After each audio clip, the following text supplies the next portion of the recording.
Thursday, August 17, 2023. Today on the Daily Review, we discuss a Hal Ashby movie that I'd never seen before called 8 Million Ways to Die with your host, me, Professor Joe LaRocca. This movie came out in 1986 and stars Jeff Bridges, Rosanna Arquette,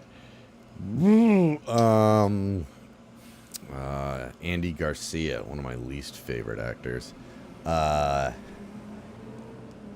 And yeah, it's like a noir, LA noir type vibe, similar to Live and Die in LA. And I used to get those titles confused because something's wrong with my brain, just kind of like zigzag them together, and they kind of like came out around the same time. I bet people got confused.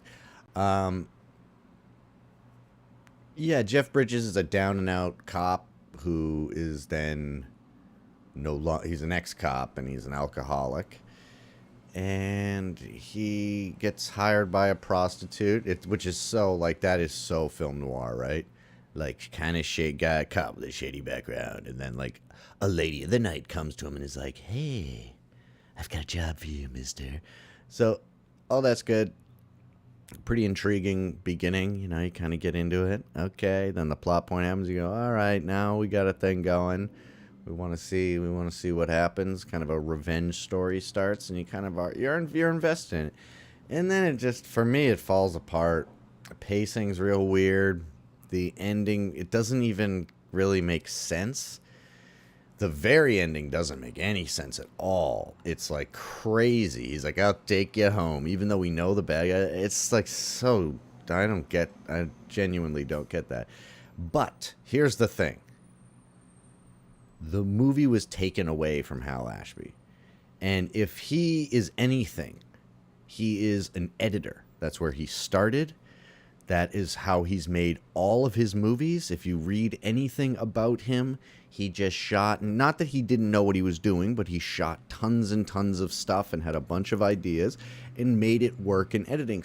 Some movies famously, like Coming Home, changed almost entirely while like cutting it, and while shooting it, they changed the editing. But like, he did a lot in editing is what I'm saying. And oftentimes he had to like take the movie back. He edited In the Heat of the Night, which is like perfect. It's a perfectly edited movie. So I would love to see what he would have done, because he would have known it wasn't working. Because none of his movies are, even the ones that aren't particularly good, it's not because of this. It's not these reasons where it kind of lags, or like things that make no sense. That's rare in his movies. But it's like literally like, wait, why are you going back there? Like, why is this the plan to catch? Because it ends up being like, oh, is he in it for the lady? And that's the big thing, is that there's a love story between him and Rosanna Arquette that's not very strong at all. It's not really believable. I don't know. And their acting, I mean, I like both of them, and So Quentin Tarantino said it was like his favorite movie of the 80s, but this is what he always does. He picks a movie, or he always picks like artists and movies and stuff that are like kind of in his vein, but that he does like better, or it's something that he totally doesn't try and do at all. He like rarely picks like contemporaries. Like the only thing I can remember recently was like him praising Dunkirk. That's like the most modern movie, and I'm sure, I mean, a modern like mainstream movie. I'm sure I'm wrong about that, because I don't like listening to him talk too much. I did when I was in like film school. I thought it was like, I listened to his Charlie Rose interview and stuff, and he says a lot of really important, cool things in there. But over the years, I get a little tired of his opinion. I'd rather hear somebody talk casually about something, like what I'm doing, I guess. Oh, I'm too low in the frame again. I'm lacking authority. Anyway, so yeah, this movie is it's not good. I don't really like their acting. I know what there is. There's like several ideas And there's actors that Tarantino ends up using, but they're totally like, there's even a shot where the guy who's played by Randy Brooks is on the left and he's got an afro, and then uh what's the bad guy's main name, McDougalson or something like that, Mackinac or something like that, the Andy Garcia character who's playing it like a cheap low grade Al Pacino, and he's got like the little rat tail thing that Jules has, like the little ponytail, and that's like they look like Jules and Vincent. It's like, oh yeah, that's what you're doing that later. And there's a few other things that you see the results of in Pulp Fiction, and which is cool that he's not like stealing it. He's like, oh, I like that imagery, and he was clearly inspired by it.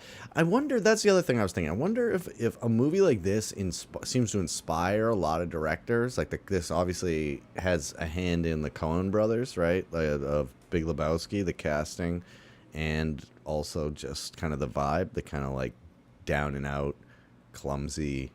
He's not clumsy, but he's not really ahead of the eight ball much of the movie. I don't know.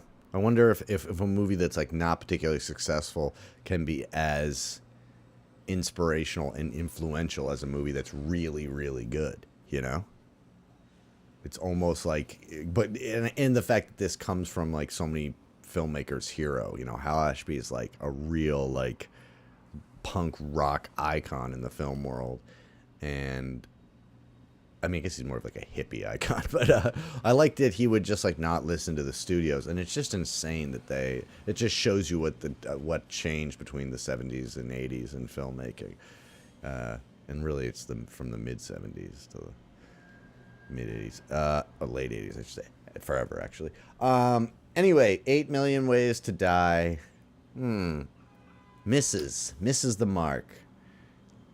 Unfortunately, because I would love to say that every Hal Ashby movie rules, but they can't all be winners. All right. Talk to you later. Bye-bye.